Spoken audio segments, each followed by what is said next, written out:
Good morning, everyone. Sorry I'm a few minutes late there. I was having a hard time getting on my live. I don't know why, but welcome to Real Talk Wednesdays. I'm so excited for today's talk.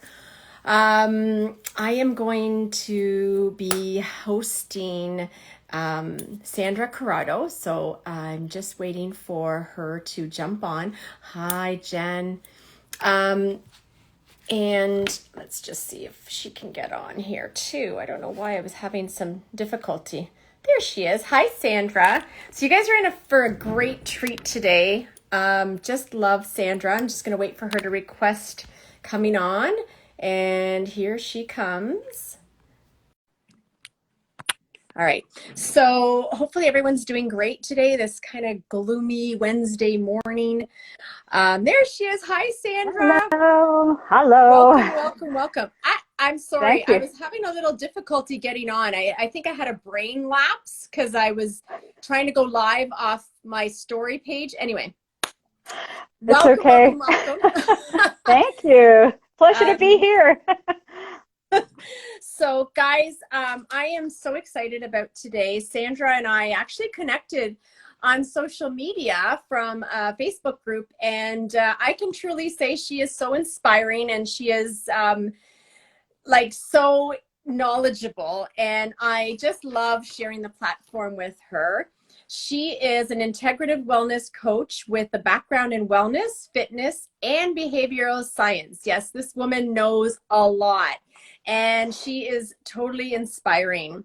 She uses leading edge technologies involving the mind, body, and spirit to help clients rediscover their inner wisdom to navigate through challenging circumstances. So today's topic, dealing with loss, is just that, a very challenging topic. And I thank you so much for being here today. I believe this topic of loss affects so many of us, more so this last year and a half than we might realize, right? And I'm honored to have you here today to enlighten and help our viewers understand the different types of loss and how we can work through those emotions to kind of deal with it and kind of get to a state of peace and where we can move forward. So to start off with, Sandra, thank you again. But what are the different types of loss? Like when we think of loss, we think of a personal death, I think. I know I do. So if you can kind of enlighten us with some of the different types of loss that people are experiencing. Sure. Thank you for having me here, Rita. I'm really looking forward to having our conversation. There's so many different types of loss. And it depends on our values, what's important to us. But things like a job loss, whether we might have been terminated for cause or perhaps a downsizing of a company. There could be loss of a friend, meaning that friends drift apart and we were close, or maybe there's an argument, conflict, and then there's a separation. Loss of money, if there's a bankruptcy, or perhaps someone trading on the stock market as an example, and they've lost a fair bit of money. That is loss. Loss of the way we're used to living.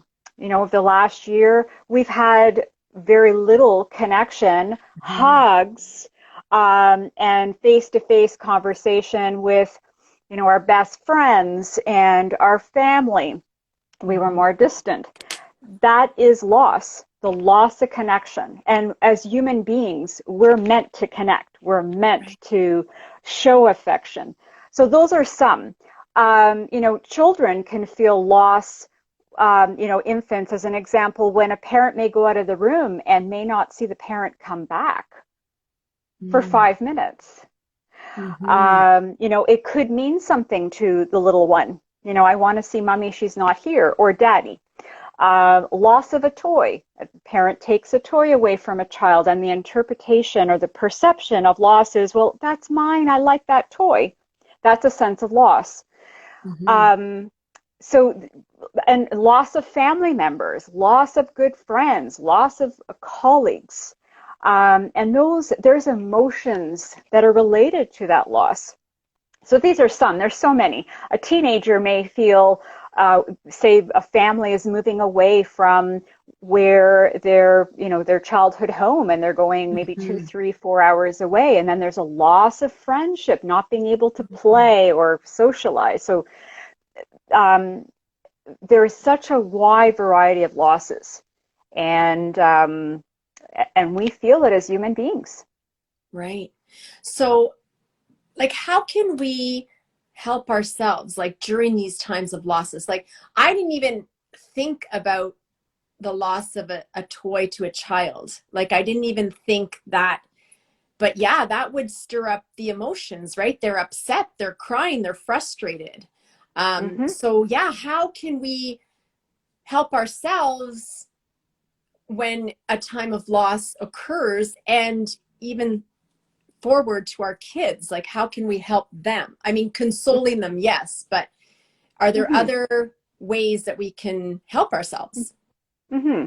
Well, there's different ways. The first thing for us to do is to look after our health, because when we're experiencing loss, our health may be affected. We may get into sadness, anger, embarrassment, guilt, depending upon the different loss. So self-soothing, self-nurturing, that involves good nutrition, making sure that we have adequate fluids, water. Um, you know, those are some basics. Then sleep, making sure we have good sleep. If we're having difficulty sleeping, what can we do to sleep? Perhaps taking, really hot bath with some Epsom salt, maybe lavender oil in that bath to help relax us, having some chamomile before going to bed. Those are some strategies. Coming into a state of mindfulness. When we go through a state of loss, and especially if we have not, had an opportunity to visit what mindfulness is. Mindfulness is basically coming into a state of presence, and noticing. What do we notice? We could be noticing our heart palpitating, or we could be noticing some emotions, noticing the temperature in the room. So it's that being mindful of what is actually going on. Mm-hmm. That is very important. Minding our thoughts. Are we going into panic? Oh my goodness, because this happened now, the what if. So, challenging our thoughts even is that true? Right. And this is on high level. We can also do some journaling, writing our thoughts and feelings down. Because when we are able to take from here and from here, it can help us see things a bit more, perhaps objectively. Perhaps solutions just pop up from the page, but it's getting it out of our mind, because we can start circling in our mind. Right. Lots of scattered thoughts. We bring it down into a journal, and it helps calm the mind down. The other thing, I did mention essential oils, but even applying some essential oils to help. Lavender is great for helping with relaxation. Chamomile oil is great for relaxation. So, and if we find that we're feeling low, we can use like a lemon to help perk us up. Mm-hmm. Really focusing in on the emotions. What is actually being stirred up? In our society, we're afraid to go into emotions. We haven't been taught in general. And I know from experience, when I was little, teenage, even into my 20s, I didn't know how to deal with emotions. It was a journey. I felt unsafe. I didn't want to feel the fear. It was, oh my goodness, if I could do anything to kind of jump out of my body, not to feel the fear, that was a sensation. Why? Because I didn't realize it was safe. It was okay to feel. Children, when they're afraid or when they feel loss, or, oh, you took my toy, they'll cry it out, they'll express it. Right. And we're meant to allow the emotions to express through us. When we don't, we start to bottle up, and Right. then things start to affect us. Right. So, journaling, what are we feeling?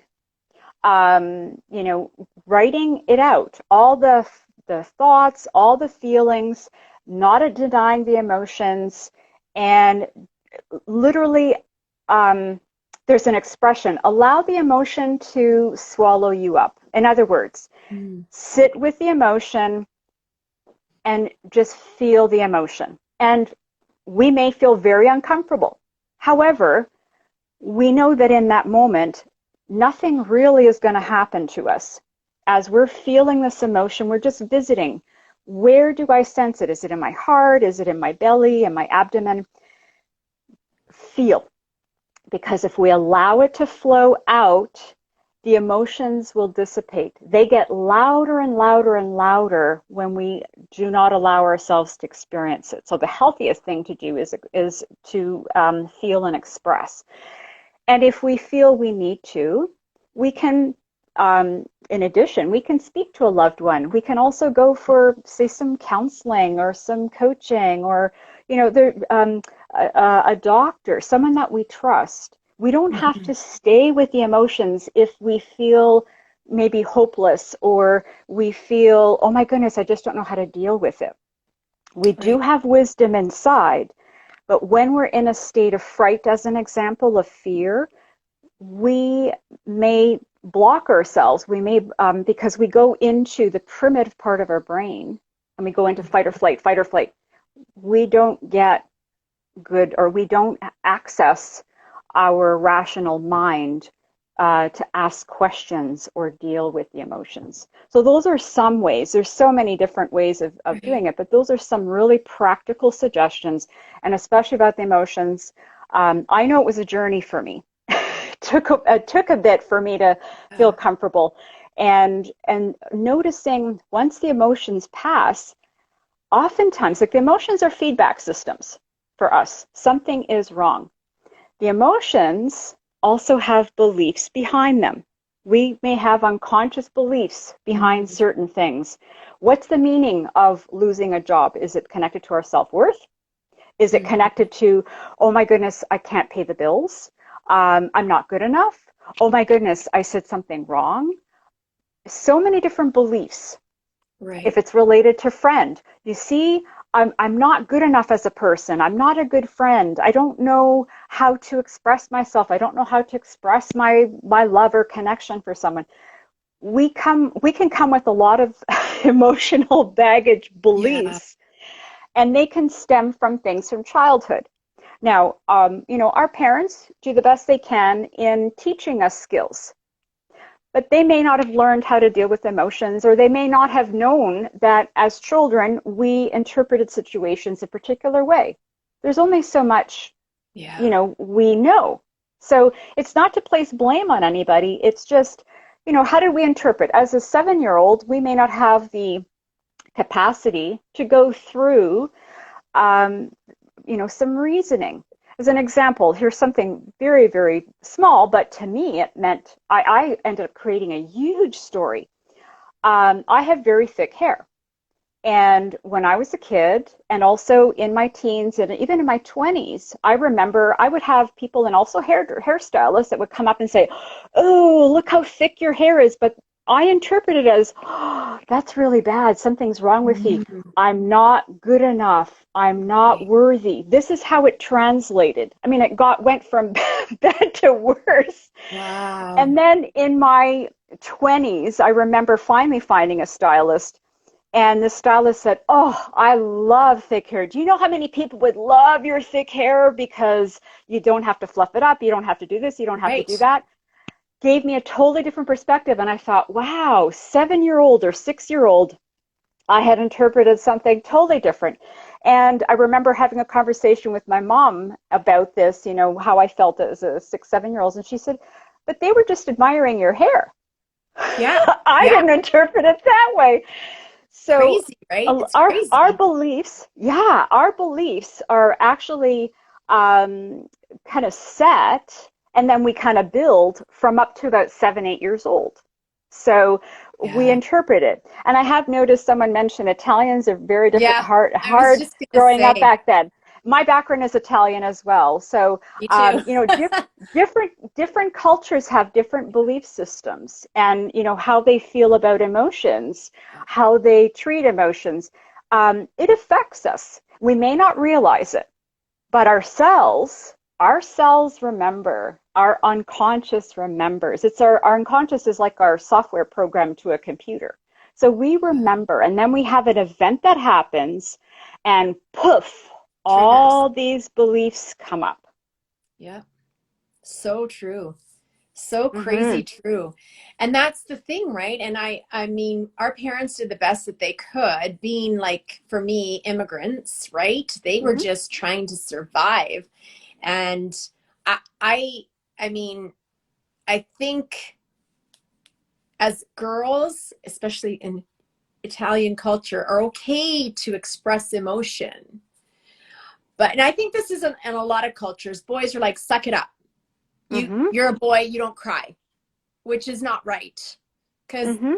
that emotion is now I you would know. I'm going to ask you this question. Now I Hmm. recall this phrase of when you bottle up your emotions, especially like you don't speak, you're hurt, you're angry, you're frustrated, you don't say anything, you don't deal with that person, you don't confront that person. Someone had said to me that negative energy and emotion is stored in our liver, and that could contribute to a like liver disorder, dysfunction, or even cancer. Is that can you elaborate on that? Is there truth to that? Sure. I know that we may be going into topics that people may have a lot of feelings, emotions, beliefs around. Um, I draw a lot of my learning from psychosomatic analysis. Psychosomatic analysis is actually based on Ayurvedic medicine, and also the Eastern healing arts. So every organ can store different emotions. Mm. I know this may not be a popular view, but I'm going to give an example.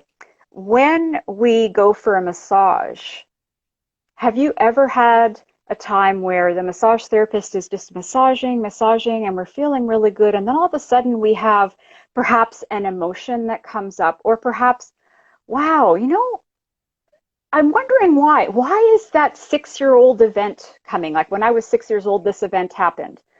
Or maybe there are massage therapists, also deal with tears, and the Mm. individual on the table may not realize it.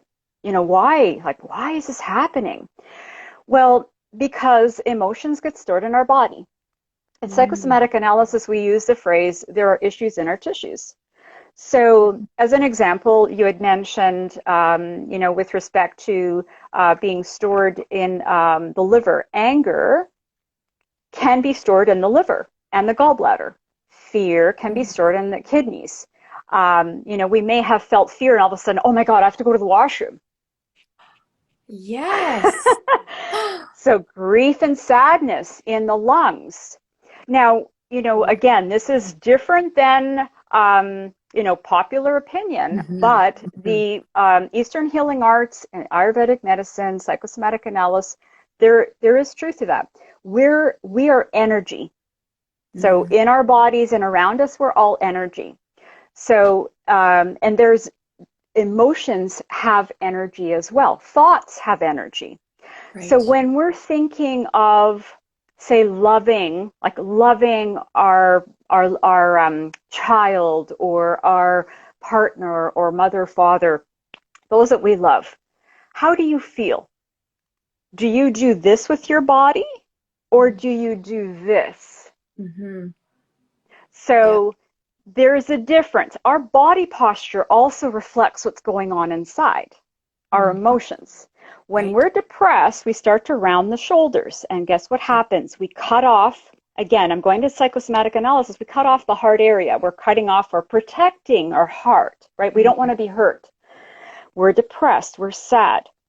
When we are excited, inspired, we feel love, we open up. We're Right. open to receiving. So those are some examples of how emotions affect us. Now, Oh, true. when we feel afraid, like for example, when I'm afraid, I can feel it in my solar plexus, or the solar plexus is the area which is the kind of the stomach area. I Mhm. also feel it in the belly. Well, if I'm going through stress or tension, we say, "Oh my goodness, I feel like I have knots in my stomach." That could be fear too. Mm-hmm. We can store our fear in different areas. And this is the reason why I mentioned, when we're feeling the emotions, where do we feel it? Sometimes it can feel very weird. We're feeling tension and our neck and shoulders are feeling it. Mm-hmm. So go to those areas, and there's different ways of releasing. In the Chinese or Eastern healing arts, there's actually sounds that are made. I don't remember all the different sounds, but there could be a hissing for one of the organ, and it helps release the emotion. Wow. In sound wellness, we tune in and we use sound to help release. But we can also release by feeling the emotions and telling ourselves, in this moment, I am safe.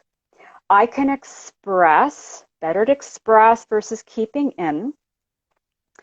And you're right with respect to, the training regarding emotions. So the males, stiff upper lip, suck it up. Mm-hmm. Women can be emotional, but they're mushy. They're still not respected. Mm-hmm. Emotions are emotions. Let's feel them.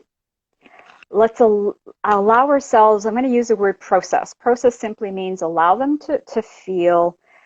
There may be some great information for us. Maybe we're feeling abandoned. So what do we do to help ourselves not to feel abandoned? How do we fill up that void? We can take steps when we go into the feelings and really listen and understand, okay, that feeling is coming because, okay, now we've isolated it. We could write out a plan of action. What can I do if I feel abandoned? Well, maybe we can invite some friends over or have a conversation so we don't feel abandoned, or let friends know, you know what, I'm feeling really low right now, and our friends can just, keep tabs on us, give us a phone call, and that feeling of abandonment disappears. What about us showing up for ourselves? This is Mm-hmm. an opportunity for growth. So we may look outside for the answers, but we have inner wisdom inside us. Sometimes it just takes some questions we can ask ourselves, or maybe someone outside that may be outside of us that, can be objective and just ask us questions. And then, I'm sure you've had times where you're pondering on something, how can I do this and how can I do that? Or, I really don't know how to do that, but I'd really love to do that. How can I do it? And all of a sudden you're driving by and you notice a billboard. Oh my goodness. Okay, I'm going to research it when I get back home.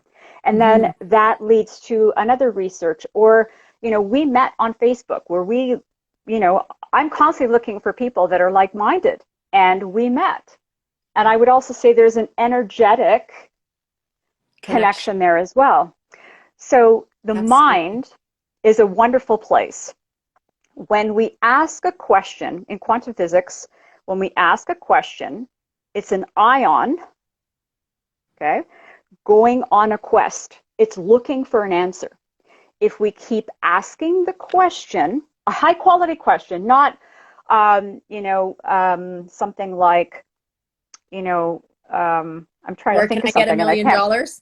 Well, that could be, but it may help us realize that we need to do some soul searching. What are our values? Do we have the right habits? Do we have the knowledge? Right? But if we keep telling ourselves, I'm such a bad person, I'm such a bad person, guess what we're going to keep getting confirmation of? I'm a bad person. But if we have, say, a goal, how is it that I can earn $1 million, right? It's a higher quality question, and it's also open end. How can I do this? Well, then all of a sudden we start seeing a course, or then we see, I don't know, a Mhm. financial planner or someone that has, or books. There's so many books on the market. And then we start to research, and then we start to look at our habits and our values. Do we have the values to support that? Right. We start to draw in the answers. Same thing happens when we have emotions. Say we're afraid of going for a job interview. Well, how can I present myself so that I shine versus, Mhm. oh, I really don't want to be afraid at that job interview. Do you notice the body language Mhm. here Mhm. versus here? The Mhm. same thing with loss.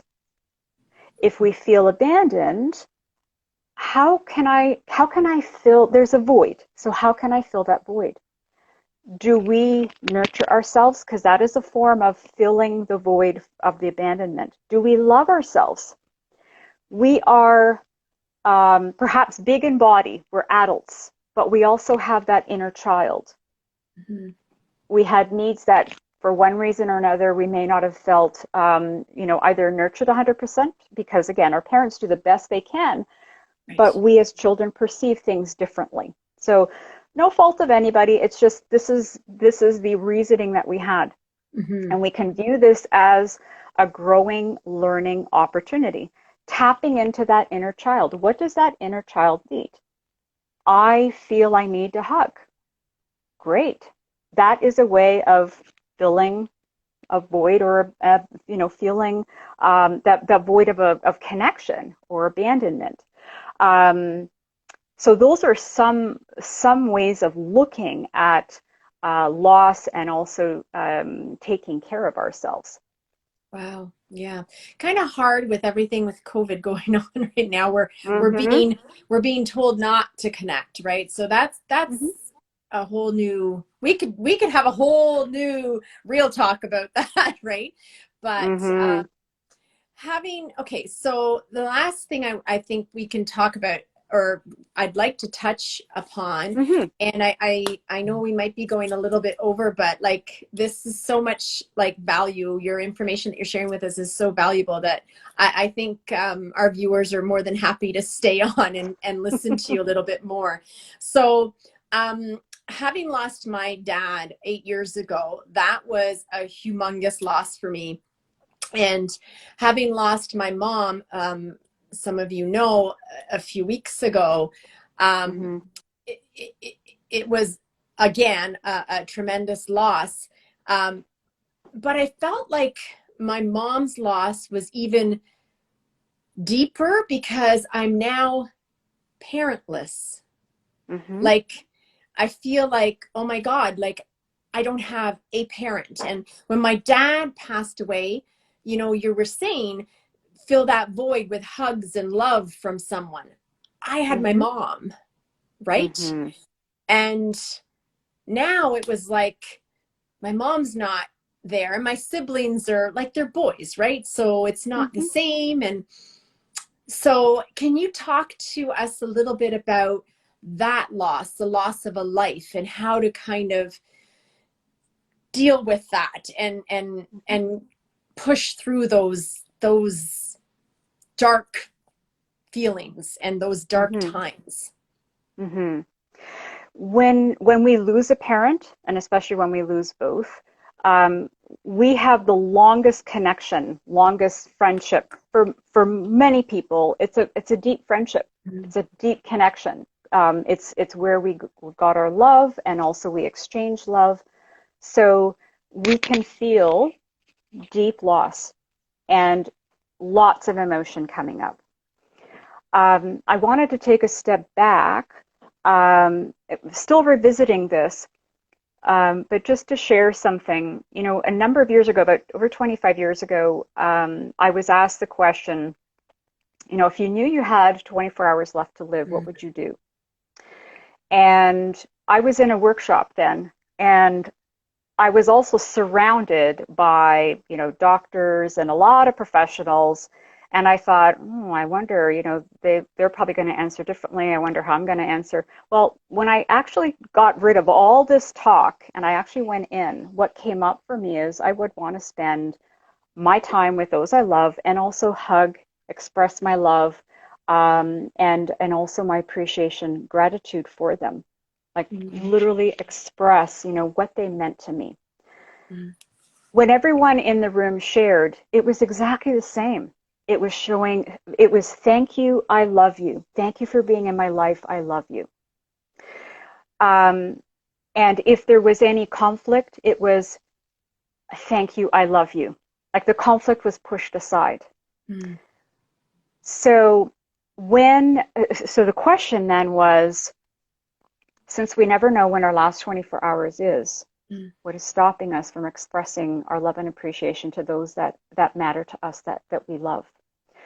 So on that note, when we lose someone, so in addition to, staying present with our loved ones, we can express on a daily basis our appreciation and love. If there's a conflict, do the best to resolve it as quickly as possible. And there's different tools to do that. Even if they're severe, there's different tools. When we have a loss, we can start off by visualizing our loved one and, having a picture, hugging ourselves, because we want to nurture ourselves as well.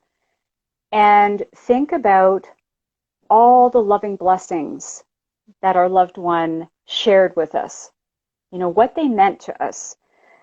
When we do it long enough and we imagine our loved one in front of us, imagine them being in front, and you're simply sharing, I am so grateful to having had you.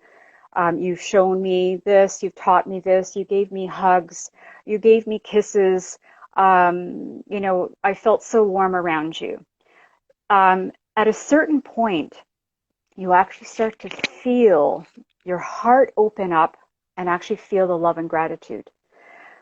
When we keep doing that and keep in that space of love and gratitude for our loved ones, we can start to feel their presence.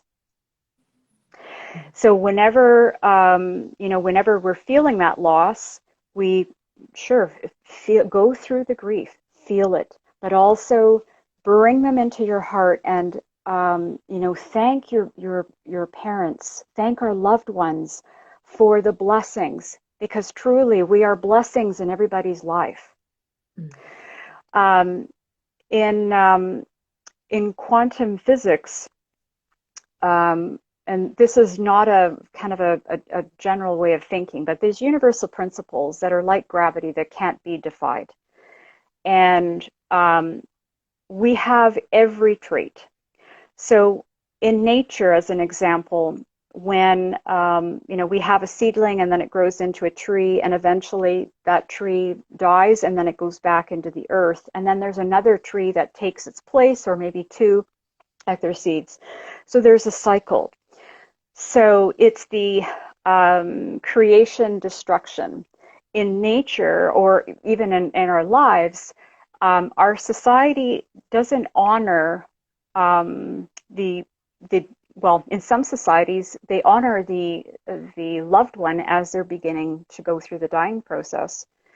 And there's actual rituals that are done. So it's honoring the life of that individual. And there is a life cycle.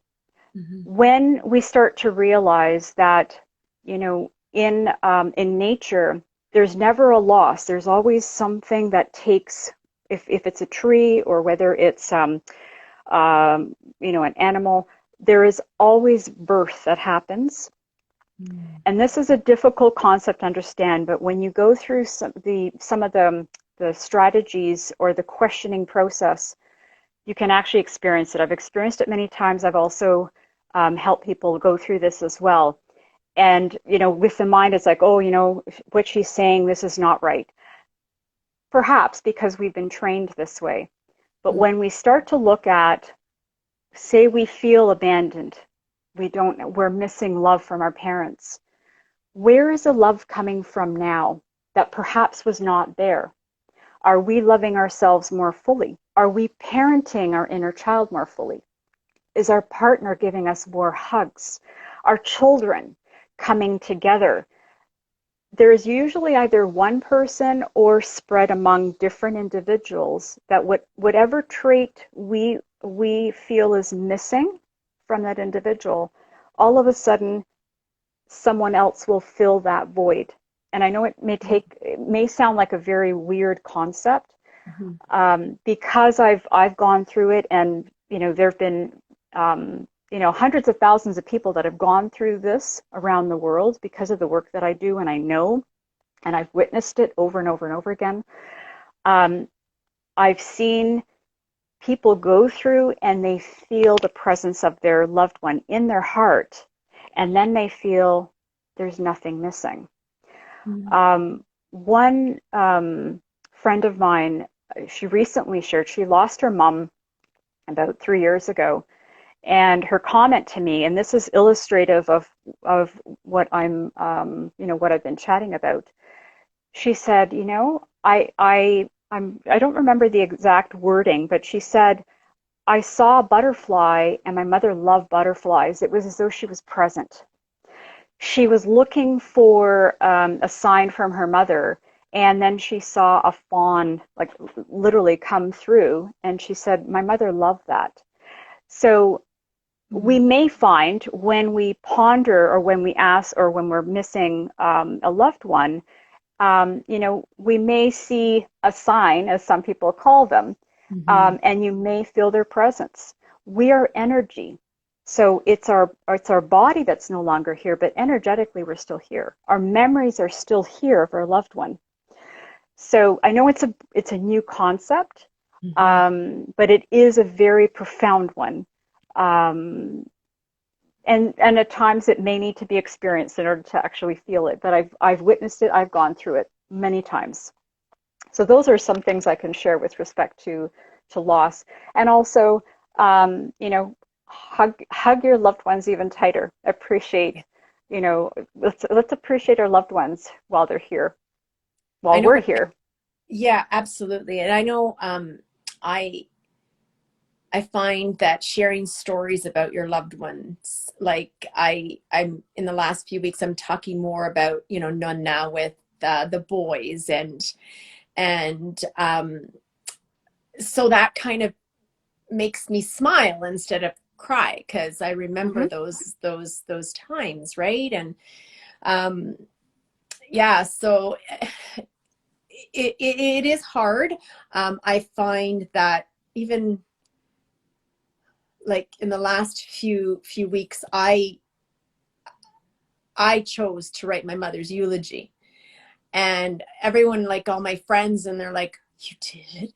How did you do that?" And I felt like I needed to share what an amazing woman she was to whoever was listening. And I Mm. think that gave me comfort, and it gave me that big hug knowing that she was proud. Hmm. So anyway, I just have a question here. Sorry, before Yes. Kathy's asking.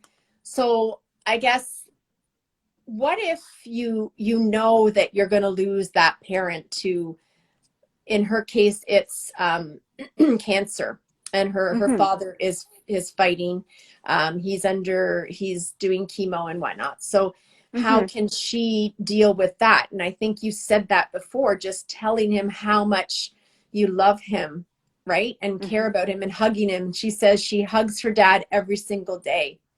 Which is wonderful. So her dad is going to know and feel the love, and her parent, her father, is also going to show her love as well. Maybe he's not feeling very well and may not be able to express, but that is quite the bonding experience. Mm-hmm. And when someone is going through a severe illness, it may be more of a challenge to, especially then, to understand some of the concepts that I've mentioned. But the best thing is keep showing love, expressing love, accepting love, and and for the loved one, do as much as possible to help them stay comfortable, and also for ourselves to nurture ourselves. And if we need to take out a time out, as an example, take the time out, nurture, because we need to stay strong and empowered to help those that, may be transitioning as well. Because they Absolutely. may be dealing with their own fears. We may be dealing with our own fears. That's okay. Acknowledge the fears. And, and as some suggestions that I mentioned, acknowledge the fears and maybe have a conversation if that's warranted with the parent that's feeling their Mm. fear. Because having that conversation is also releasing and also very bonding. There's lots we can talk about, and I would love to be able to share the process, but it is a little lengthy. Yeah, yeah. You know what? I So, would be honored if you would come back mhm, and we can maybe talk about this more in depth. sure. So I thank you so much. I know our viewers are also appreciative of all the incredible information and tips that you shared with us today. I am going to put your handle on for anyone that wants to reach out to you. Thank you again so much, Sandra. You are always, it's such a blessing to be in your presence. So thank you so much. And I look forward to doing this again soon. Thank you. I really enjoyed our conversation. Thank you for having me. Looking All right. forward to connecting again. Absolutely. Bye, everybody. Bye.